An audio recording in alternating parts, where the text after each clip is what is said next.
다투는 날인 것 같았습니다. 왜냐하면 오늘 어떻게 보면 내일 이제 목사 임직을 받게 되는데 전도사로서의 이제 마지막 설교가 아닐까 이런 생각, 설교잖아요. 그래서 많은 생각이 많이 감회가 조금 새롭게 와닿는 오늘 강단인 것 같습니다. 근데 지금까지 사실 많이 부족함도 많이 보여드리고 이렇게 한 데 있어서 참 죄송하게도 여기지만 또 반대로 한편으로는 또 지금까지도 함께 기도로서 이렇게 기도해 주시면서 기다려 주셨던 우리 모든 은혜로운 교회 성도님들에게 감사함을 또 표현하고 싶습니다. 오늘 말씀 제목이 원색 복음을 누려야 이렇게 되어 있습니다. 여기서 이제 원색 복음이라는 것은 우리가 잘 알다시피 이제 섞이지 않은 복음을 이야기하는 거잖아요. 그러면 어떤 것이 섞이지 않은 복음일까요? 제 나름의 이제 원색 복음이라고 이렇게 제가 이렇게 조금 묵상해 본 결과 뭐 여러 가지로 이렇게 표현할 수도 있겠지만 저는 이렇게 원색 복음을 표현하고 싶습니다. 오직 그리스도만 완전하고 그리스도만으로 충분하고 또 그리스도가 모든 것 되는 것이 원색 복음이라 이렇게 저는 말씀드리고 싶습니다. 그래서 우리 말씀을 듣는 모든 성도님들이 정말 이 오직 그리스도가 되시기를 바랍니다. 오늘 이제 데살로니가 전서를 지금 우리가 살펴보는데 이 데살로니가 전서의 배경은 이 데살로니가 전서는 이제 바울이 쓴 편지 중에 하나입니다. 근데 가장 먼저 기록된 바울 서신이라고 볼 수가 있습니다. 또 바울 서신은 세 가지로 이렇게 분류를 할 수가 있다고 그러는데요. 일단은 일반 서신, 그리고 감옥 안에서 쓴 편지, 옥중 서신, 그리고 목회자에게 1대1로 전달했던 편지, 그게 목회 서신, 이렇게 볼 수가 있는데 지금 우리가 살펴보는 데살로니가 전서는 일반 서신에 속합니다.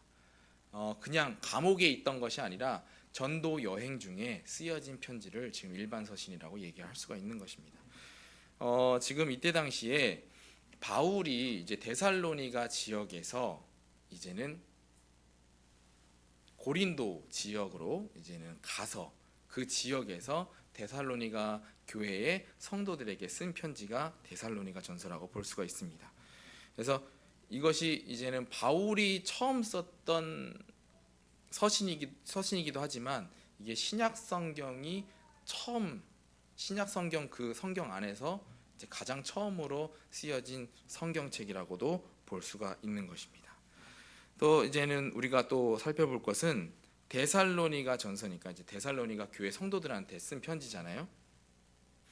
우리가 그 데살로니가 교회를 살펴보면은 데살로니가 교회는 야손의 집에서부터 이제 집회를 열었다가 시작된 교회라고 볼 수가 있습니다.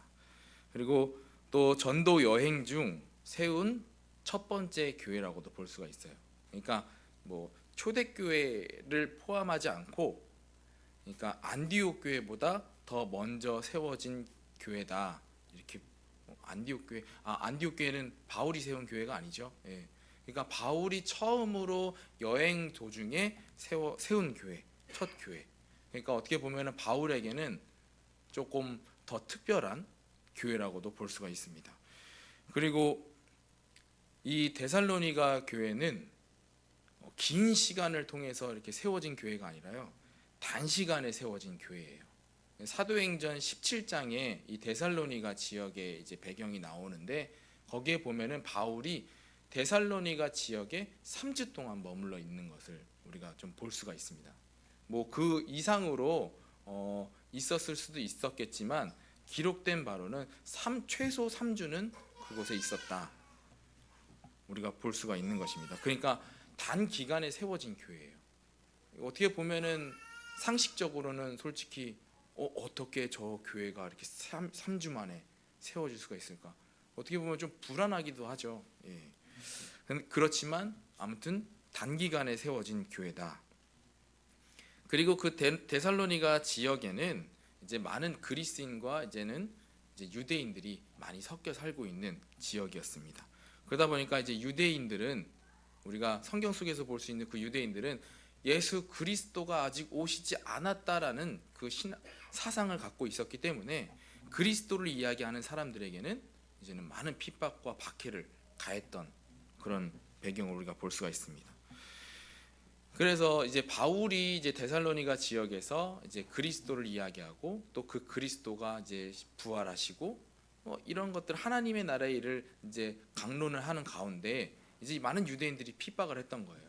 그러다 보니까 더 이상 이제 바울이 있지 못하는 상황이 돼버린 겁니다. 그래서 이제 바울은 이제는 그 제자 이제 디모데를 세우고 이제 도망 나오고 이제 고린도 지역에 가서 지금 데살로니가 전서 편지를 쓴 것입니다.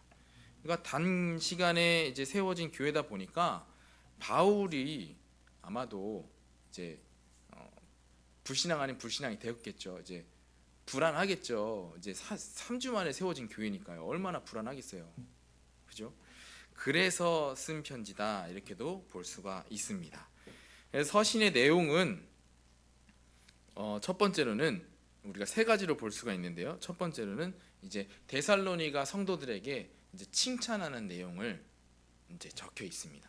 왜냐하면 이제 디모데를 통해 갖고 이제 데살로니가 교회의 성도들의 그 상황들을 이제 보고를 받은 거거든요. 그러다 보니까 디모데가 이런 이야기를 했어요. 신앙생활을 올바르게 잘 하고 있다. 그렇게 이야기를 했으니까 그 믿음에 대한 이제 칭찬을 이 편지 속에 적은 것입니다. 그래서 그렇지만 이제 또 다 그렇지만은 않겠죠. 근데 몇몇 이제 성도들이 이제 데살로니가 성도들 중에 이제 잘못된 이제 신앙관을 갖고 있는 사람들이 몇 있었나 봐요.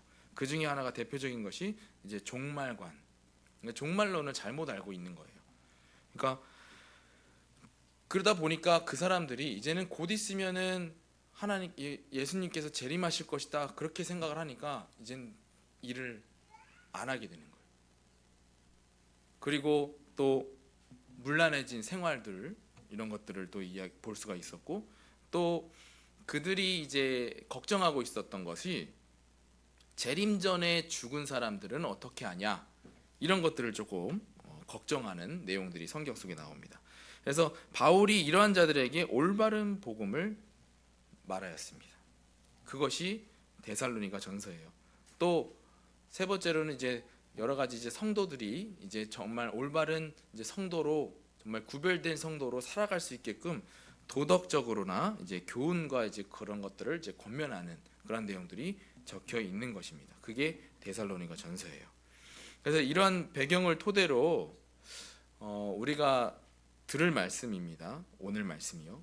그래서 본론으로 보자면 올바른 전도자가 가져야 할 것은 첫 번째로 올바른 복음입니다. 그래서 데살로니가전서 1장 3절 우리가 오늘 읽었던 말씀인데요. 너희의 믿음의 역사와 사랑의 수고와 우리 주 예수 그리스도에 대한 소망의 인내를 우리 하나님 아버지 앞에서 끊임없이 기억함이니. 우리가 여기서 구체적으로 살펴볼 것들은 이제 믿음의 역사와 사랑의 수고와 그리고 소망의 인내를 우리가 찾아볼 수가 있습니다. 이 내용은 바울이 데살로니가 교인들에게 이제 믿음과 인내와 수고를 지금 칭찬하는 내용이에요.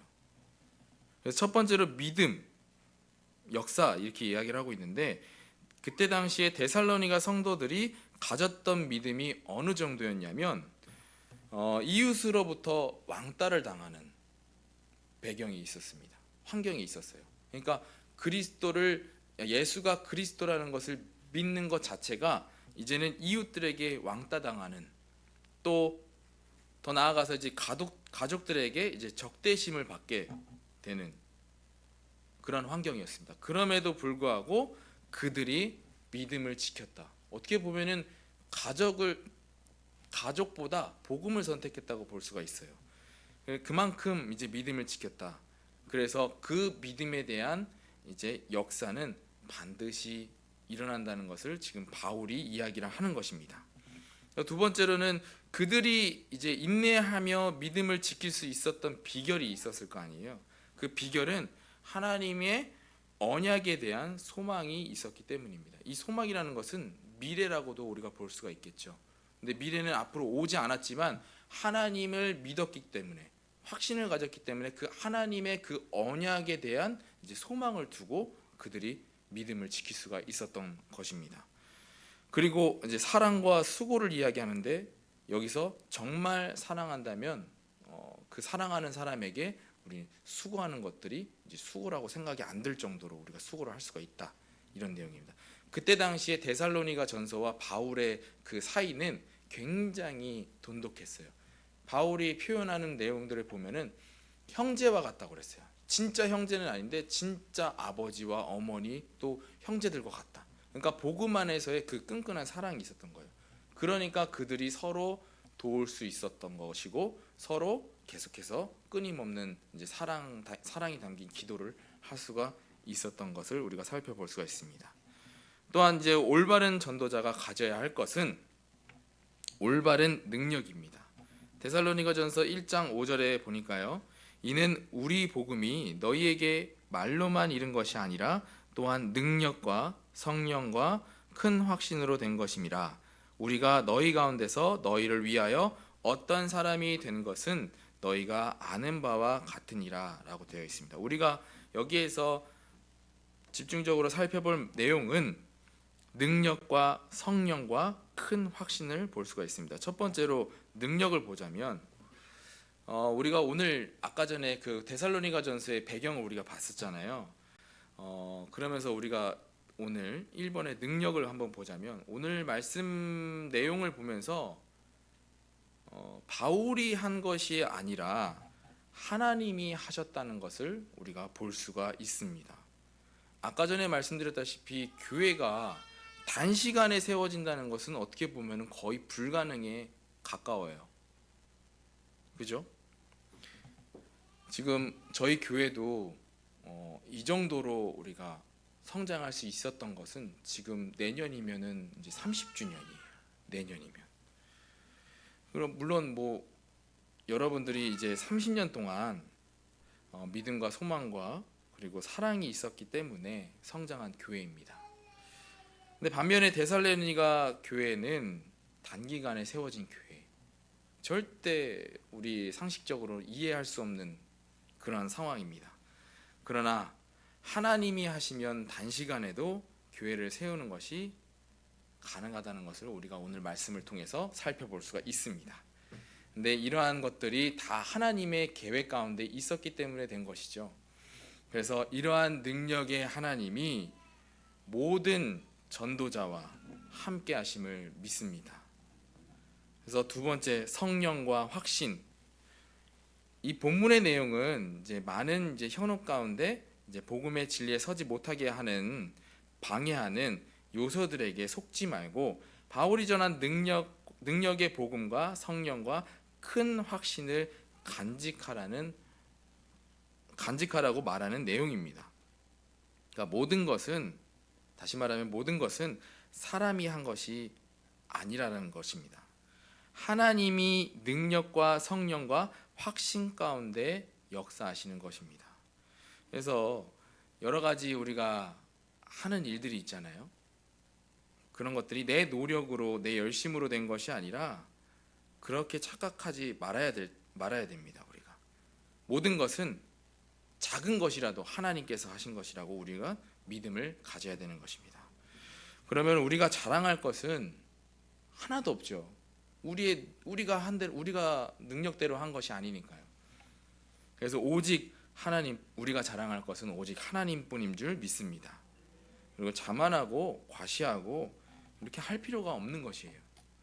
하나님 대신 오직 그리스도를 자랑하는 우리 은혜로운 교회 성도님들이 되시기를 바랍니다.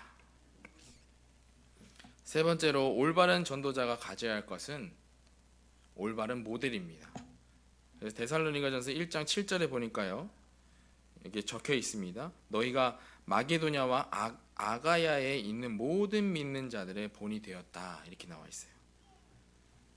이게 첫 번째로 이제 마게도냐의 본이라고 했는데, 마게도냐의 수도가 데살로니가예요. 그러니까 수도를 넘어서 그 지역, 작은 데살로니가 지역을 넘어서 이제는 마게도냐 전 지역에 이제는 본이 되었다, 모델이 되었다, 이렇게 볼 수가 있는 것입니다. 또 아가야는 지금 바울이 이제 데살로니가 지역에서 쫓겨나서 이제는 고린도 지역으로 이제 갔잖아요. 이제 그 지역을 보니까 그 지역과 고린도 지역과 데살로니가 지역을 비교해 보니까 데살로니가 성도들이 참 올바른 모델로 서 있구나, 이것을 지금 이야기를 하는 것입니다.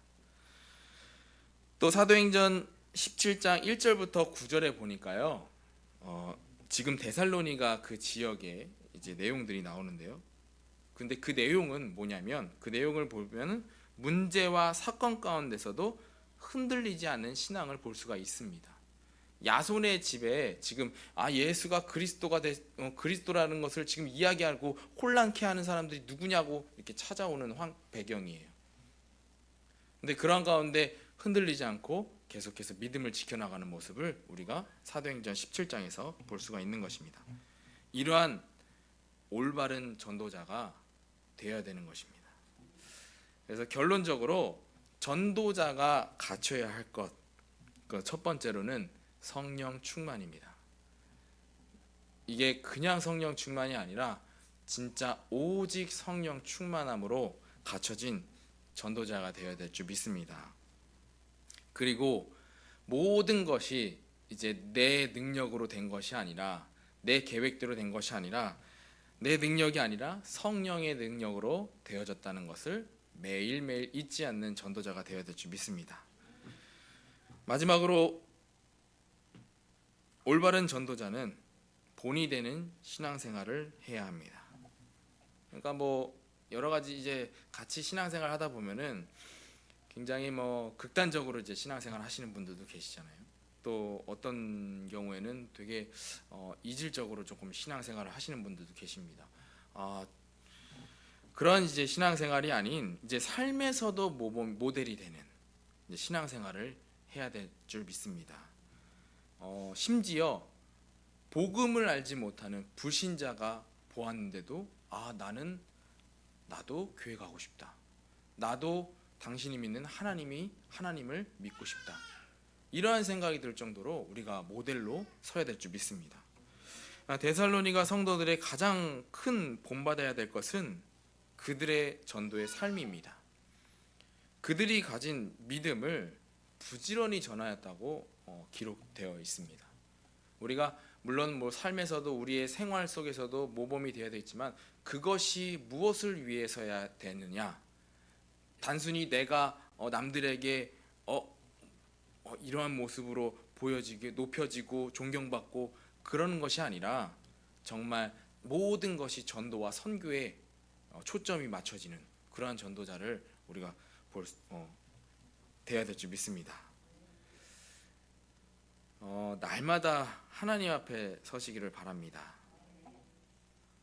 우리가 전도하는 것도 선교하는 것도 내가 한다고 생각하지 마시고 하나님께서 하신다고 우리가 항상 생각하고 믿어야 될 줄 믿습니다. 사람 앞에 서갖고 나올 것도 하나도 없잖아요. 사람 앞에 잘 보이기 위해서 전도와 선교한다? 대단하다, 이 소리밖에 없을 거예요. 그러나 하나님 앞에 서면, 내가 하나님 앞에 나 전도했어요, 이렇게 하나님 앞에 서면서 기도한다면 하나님께서 더 주시는 축복이 더 크지 않을까요? 그죠? 그래서 우리는 날마다 무엇을 하든지 하나님 앞에 서시기를 바랍니다. 이게 작은 전도와 선교뿐만이 아니라 교회 안에서의 헌신도 봉사도 마찬가지로 누구 앞에 이렇게 서는 것이 아니라 하나님 앞에 서면 하나님께서 더욱 큰 은혜와 축복으로 여러분들에게 함께 하실 줄 믿습니다. 내일 이제 목사님들 오신다고 해서 많이 이제 수고해 주시고 하셨는데, 오늘 점심에 밥을 먹어봤어요. 진짜 달라요. 반찬 하나하나마다 다르더라고요. 진짜로. 이거는 뭔가 약간 먹으면서 그런 생각이 들었어요. 이게 가나의 혼인잔치, 물을 포도주로 만드는 그 능력이 임하지 않았나, 이런 생각도 그냥 들어봅니다. 진짜 뭐 가지에서 무슨 맛이 특이한 맛이 나요. 감자에서도 맛이 특이한 맛이 나고, 뭐 내일 나오는 메뉴는 아니겠지만 꽃게탕에서도 진짜 맛있었어요. 그리고 열무김치도 있었고, 또 하나 더 있었는데 오뎅, 맞아요. 오뎅 전 처음 먹어보는 오뎅 맛이었어요. 예. 이게 제 생각에는 그냥 내가 다 해야 되는 것이니까 한다, 인위적으로 만들어진 것이 아니라 감사함에서 나와서 감사함에서 헌신이 되었기 때문에 그런 맛이 나오지 않았을까, 저는 이렇게 생각을 해봅니다.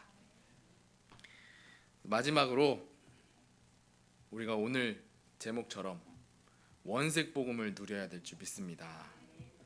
원색 복음을 누리면서 모델이 되는 전도자들의 신앙생활이 되시기를 바랍니다.